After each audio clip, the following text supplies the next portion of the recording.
The past haunts me, but it's not for the reasons you would think. It's not trauma or bad memories or heartbreaks. It's really the good stuff, watching it all kind of fade into the rear view.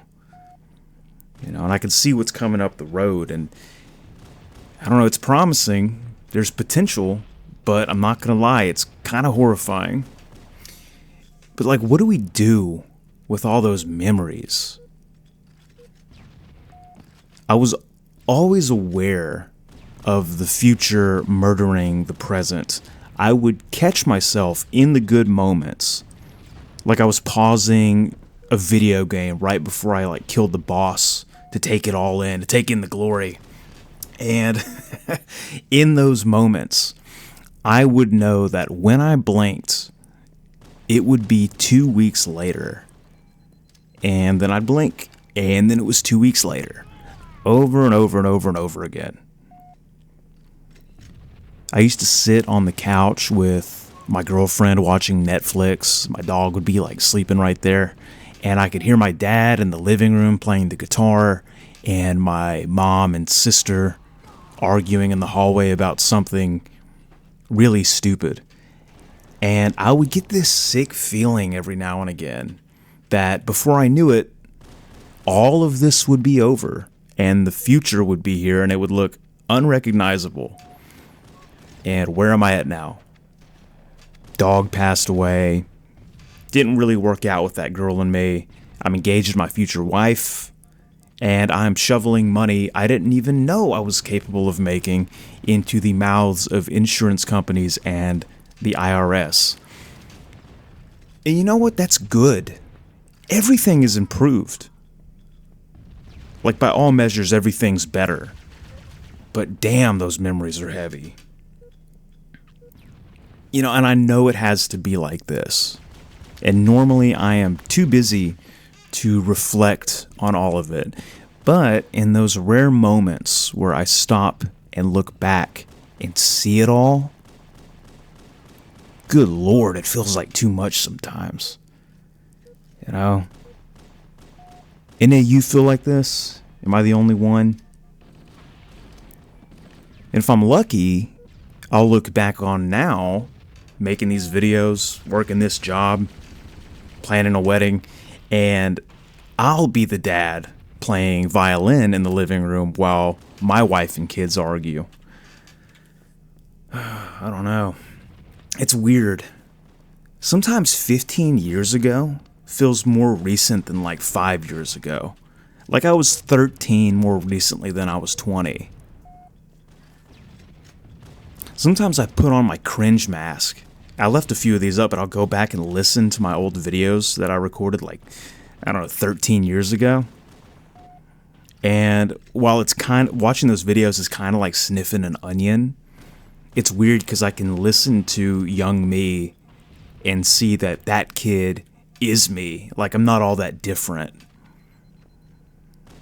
And while the kid I was back then would hate that those moments ended, sitting here now, all these years later, everything's better. I'm glad I stuck it out. Such is life. I have to remember, and maybe some of you can relate, that all those times I wish I could go back to, this is important.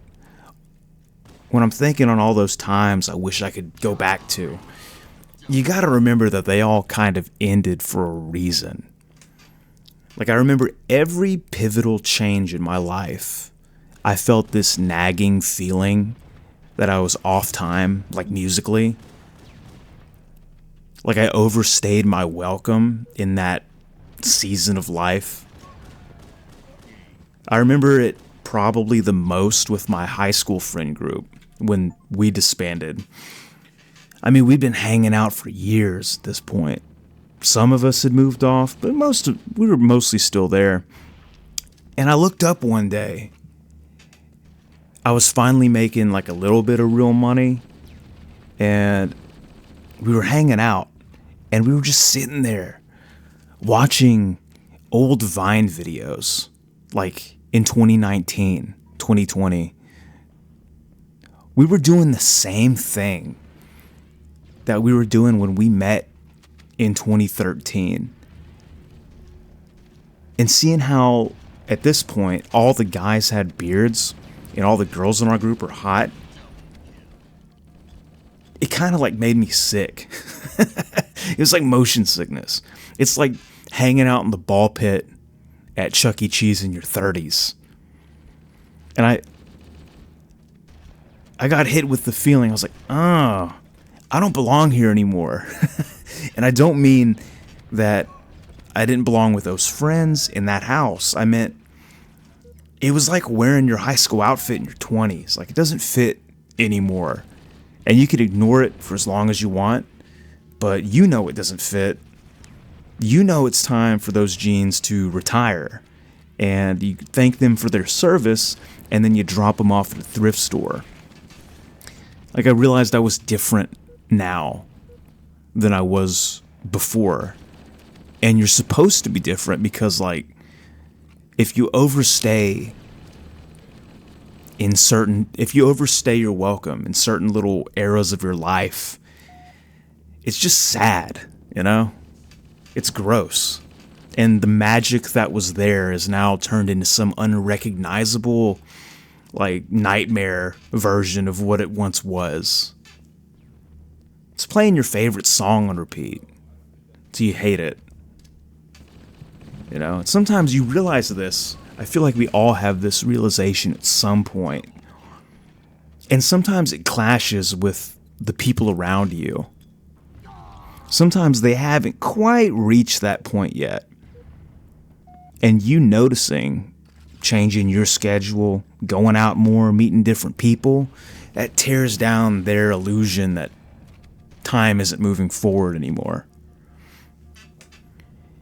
Sometimes, I've seen this firsthand, sometimes people know the jig's up. They know they're too old for whatever they're doing, but they try to force it to stay that way.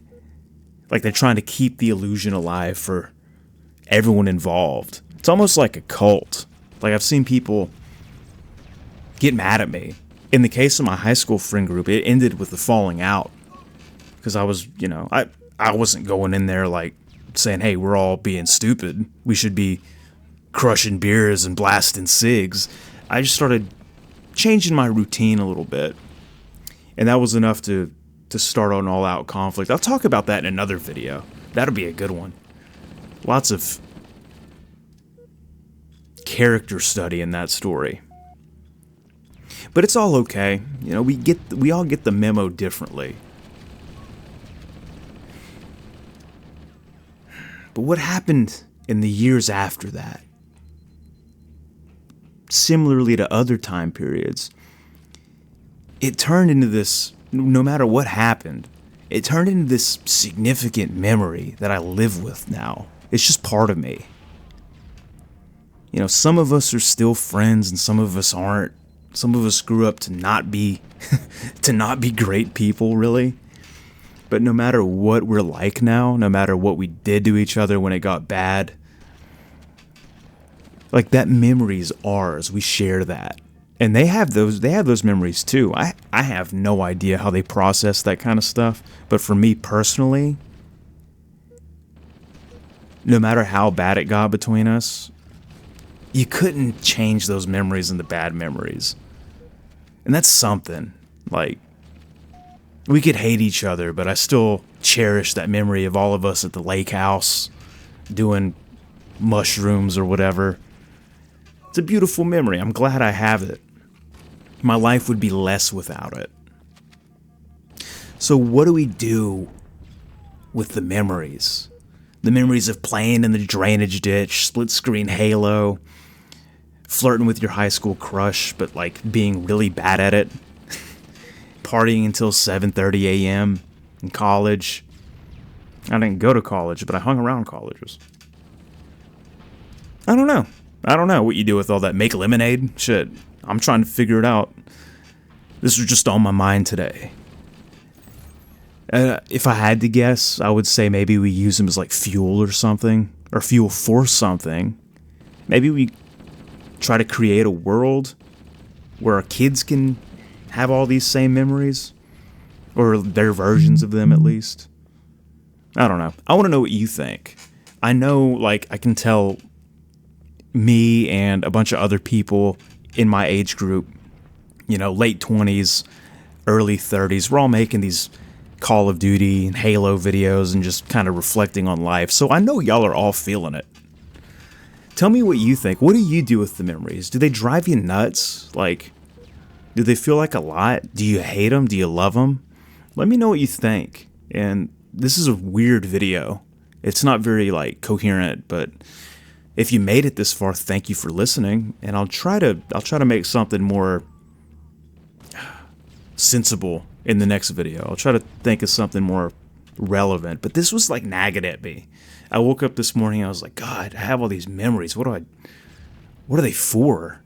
I know memories probably used to be for survival reasons, but now they're just like these emotional bombs in you. They're like emotional TNT that's way too old, and if you move them wrong, they blow up. So, anyways, thank you so much. Talk to you in the next video. Take care. Bye-bye.